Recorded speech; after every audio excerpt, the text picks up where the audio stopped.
नमस्कार साथियों, Ashwani GS classes में आप सबका बहुत बहुत स्वागत है।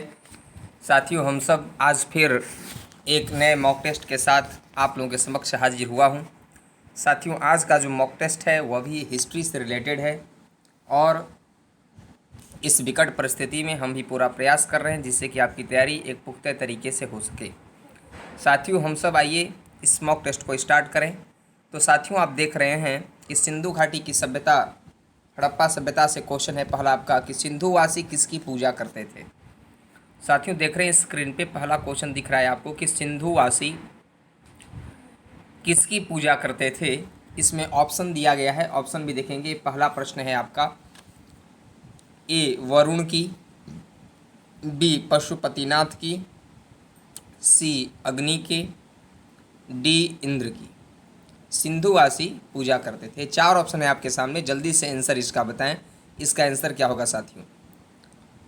बहुत ही महत्वपूर्ण प्रश्न है और आप लोग जल्दी से इसके आंसर को बताएं क्योंकि छोटा प्रश्न भी है, बड़ा प्रश्न नहीं है, तो समय कम लगना चाहिए। तो साथियों, इसका आंसर कमेंट बॉक्स में ज़रूर कमेंट कीजिएगा आप सब लोग। चलिए, अब मैं इसके आंसर को बताता हूँ। सिंधुवासी किसकी पूजा करते थे? तो सिंधुवासी साथियों पशुपतिनाथ की पूजा करते थे। पशुपतिनाथ जो हैं वे आदि शिव कहे जाते हैं, है ना। पशुपतिनाथ की पूजा किया करते थे वे लोग, ठीक है ना। ये इसका आंसर हो जाएगा। अब आप देखेंगे साथियों, तो इनकी जो मूर्ति थी वे ध्यान मुद्रा में बैठी हुई प्राप्त हुई है। ध्यान मुद्रा में बैठी हुई, सर पे दो सिंह लगे हुए हैं और ध्यान में पूरा बैठे हुए हैं। वही पशुपतिनाथ शिव की मूर्ति है, क्योंकि सिंधु निवासी मूर्ति पूजक थे, मूर्ति पूजा करते थे। जबकि इसके बाद आर्य लोग जब आए तो वे क्या थे? वे प्रकृति पूजक थे, प्रकृति की पूजा किया करते थे। समझ गए साथियों? चलिए, दूसरा प्रश्न हमारे स्क्रीन पर देखिए रहा। दूसरा प्रश्न क्या कहता है साथियों? कहता है कि वर्तमान देवनागरी लिपि का प्राचीन रूप है। वर्तमान में, मॉडर्न टाइम में, प्रेजेंट टाइम में जो देवनागरी लिपि है इसका प्राचीन रूप है, यह किस लिपि से विकसित हुआ? साथियों, ए ऑप्शन है पाली, बी ऑप्शन है खरोष्ठी, सी ऑप्शन है ब्राह्मी और डी ऑप्शन है साथियों नॉन ऑफ दिस, इनमें से कोई नहीं। ये जल्दी से इसके आंसर को बताएं कि वर्तमान देवनागरी लिपि का प्राचीन रूप है क्या है? पाली है, खरोष्ठी है, ब्राह्मी है, इनमें से कोई नहीं है। इसका मतलब क्या है साथियों? जल्दी से इसके आंसर को बताएं। तो इसका आंसर, चलिए मैं अब बताता हूँ इसका आंसर क्या होगा साथियों। तो इसका आंसर हो जाएगा सी ब्राह्मी। ब्राह्मी से ही वर्तमान देवनागरी लिपि का डेवलपमेंट हुआ और सबसे प्राचीन रूप इसका ब्राह्मी ही है। आइए साथियों, तीसरे प्रश्न की ओर रुख करते हैं कि तीसरा प्रश्न आज का क्या है। तीसरा प्रश्न देखिए साथियों कितना महत्वपूर्ण और कितना इम्पोर्टेंट है, आप खुद ही इसके लिए देख सकते हैं। तीसरा प्रश्न कह रहा है साथियों कि मोहनजोदड़ो से प्राप्त पशुपतिनाथ की मूर्ति पर, मोहनजोदड़ो से प्राप्त पशुपतिनाथ की मूर्ति पर, मोहनजोदड़ो से प्राप्त पशुपतिनाथ की मूर्ति पर अन्य कितने पशुओं का अंकन था? जो पशुपतिनाथ की मूर्ति मिली है उस पे अनेक लोगों का भी क्या था साथियों? तो अनेक लोगों का उसके ऊपर अंकन था, उसी अंकन की चर्चा की गई है। अनेक पशु भी हैं वहां पे। आप देखेंगे साथियों कि जो हाथी और व्याघ्र है वे दाएं तरफ है और बाकी बाएं तरफ है।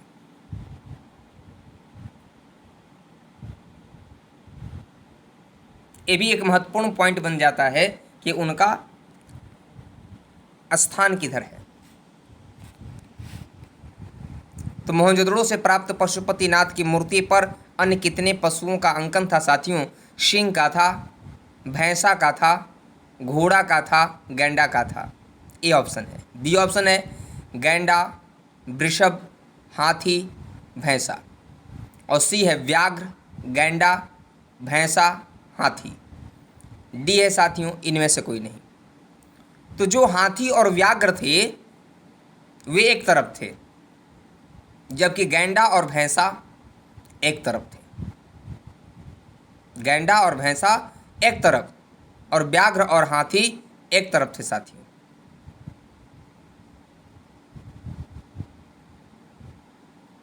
ये जरूर याद रखिएगा आप सब कि ये 4 जानवर थे साथियों।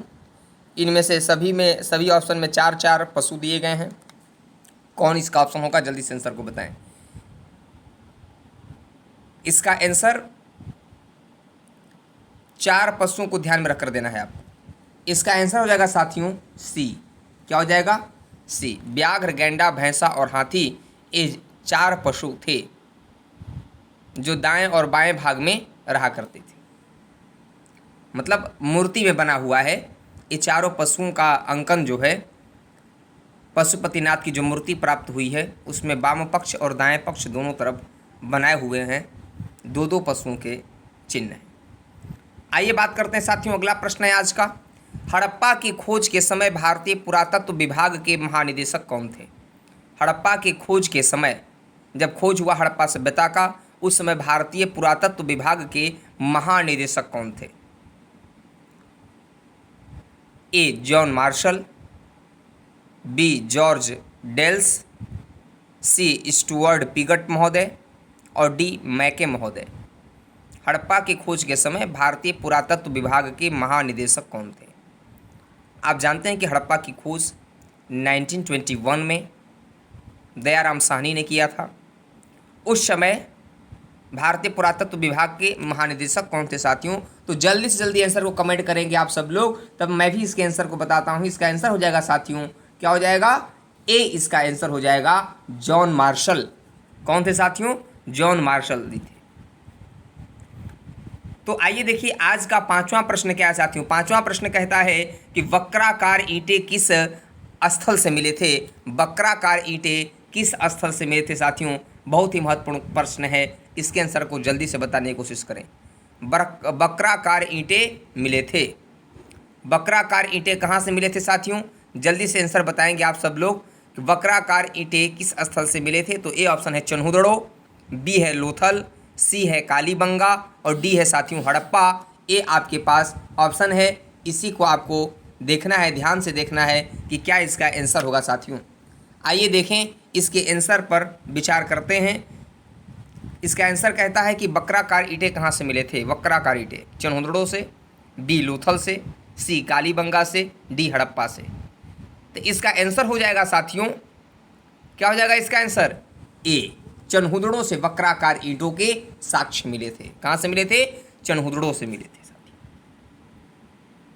बहुत ही इंपॉर्टेंट क्वेश्चंस को लेकर के आया हूँ आप लोगों के लिए। तैयारी अपनी आप करते रहें इसी तरीके से और प्रयास करते रहें कि जिससे जो क्वेश्चन आपको ना आता उसे नोट जरूर कर लें ताकि आपकी तैयारी और अच्छे से हो सके। ये देखिए साथियों, अगला प्रश्न देखिए आपकी स्क्रीन पे यह है। अगला प्रश्न कहता है कि प्रशासनिक भवन मिला था। प्रशासनिक भवन कहाँ से मिला था? प्रशासनिक भवन जो थे वे कहाँ से मिले थे साथियों? तो प्रशासनिक भवन जो थे, एडमिनिस्ट्रेटिव जो हाउस था, वह किस सिंधु घाटी के स्थल से मिला था? तो ए ऑप्शन है मोहनजोदड़ो से मिला था क्या, बी है हड़प्पा से मिला था क्या, सी है लोथल से मिला था क्या और डी है चनहुदड़ो से मिला था क्या? ये 4 ऑप्शन है, मोहनजोदड़ो, हड़प्पा, लोथल, चनहुदड़ो। 4 ऑप्शन है, जल्दी से इसके आंसर को बताएं। इसका आंसर क्या होगा? प्रशासनिक भवन कहाँ से मिला था साथियों? जल्द से जल्द कमेंट करेंगे इसके आंसर को कि प्रशासनिक भवन कहाँ से मिला था। चलिए मैं इसके आंसर को बताता हूँ। प्रशासनिक भवन साथियों मिला था लोथल से मिला था। सी ऑप्शन आपका इसमें सही हो जाएगा। कहाँ से मिला था? लोथल से मिला था, एडमिनिस्ट्रेटिव हाउस। चलिए बात करते हैं अगले प्रश्न का। आज का 7वां प्रश्न देखिए साथियों आपके स्क्रीन पर यह है। 7वां प्रश्न कहता है सिंडन शब्द का प्रयोग सबसे पहले किसने किया था? सिंडन शब्द का प्रयोग सबसे पहले किसने किया था? तो सिंडन शब्द का प्रयोग साथियों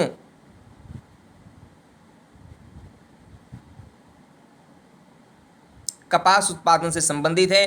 कपास उत्पादन किया जाता था इन क्षेत्र में, सिंधु के क्षेत्र में, इसलिए इस क्षेत्र को, भाई कपास प्रमुख फसल था एक वहाँ के लोगों का, कपास उत्पादन करना। तो किन लोगों ने सिंधु के क्षेत्र को सिंडन शब्द का प्रयोग सबसे पहले किया था? तो ए ईरानी लोग किए थे, बी यूनानी लोग किए थे, सी अरबी लोग किए थे या डी आर्य लोग किए थे। 4 ऑप्शन है आपके सामने, जल्दी से इसके आंसर को कमेंट करें। इसका आंसर क्या होगा?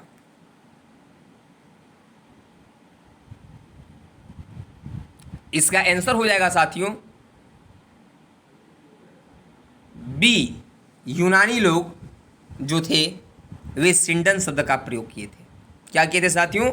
यूनानी लोग ही सबसे पहले सिंडन शब्द का प्रयोग किए थे। साथियों 8वां प्रश्न देखिए आपकी स्क्रीन पर है।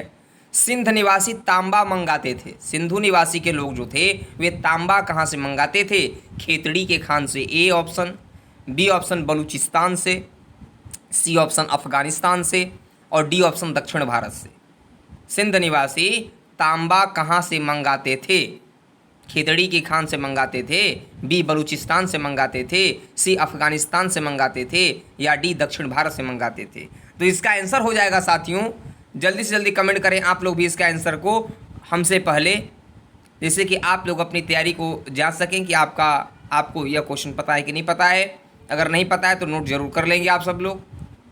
यदि पता है तो जल्दी से इसके टिक लगाएं कि सिंधु निवासी तांबा कहाँ से मंगाते थे साथियों। तो सिंधु निवासी जो थे वे तांबा कहाँ से मंगाते थे? तो राजस्थान में खेतड़ी की खान से मंगाते थे साथियों। खेतड़ी की खान कहाँ है? राजस्थान में है, वहीं से लोग तांबा मंगाते थे। तो सबसे प्राचीनतम यदि देखा जाए तांबे का खाद्यान्न तो खेतड़ी प्रमुख आता है उसमें से। आज का 9वां प्रश्न देखिए साथियों, यह है कि सिंधु सभ्यता के लोगों को निम्न में से किसका ज्ञान नहीं था?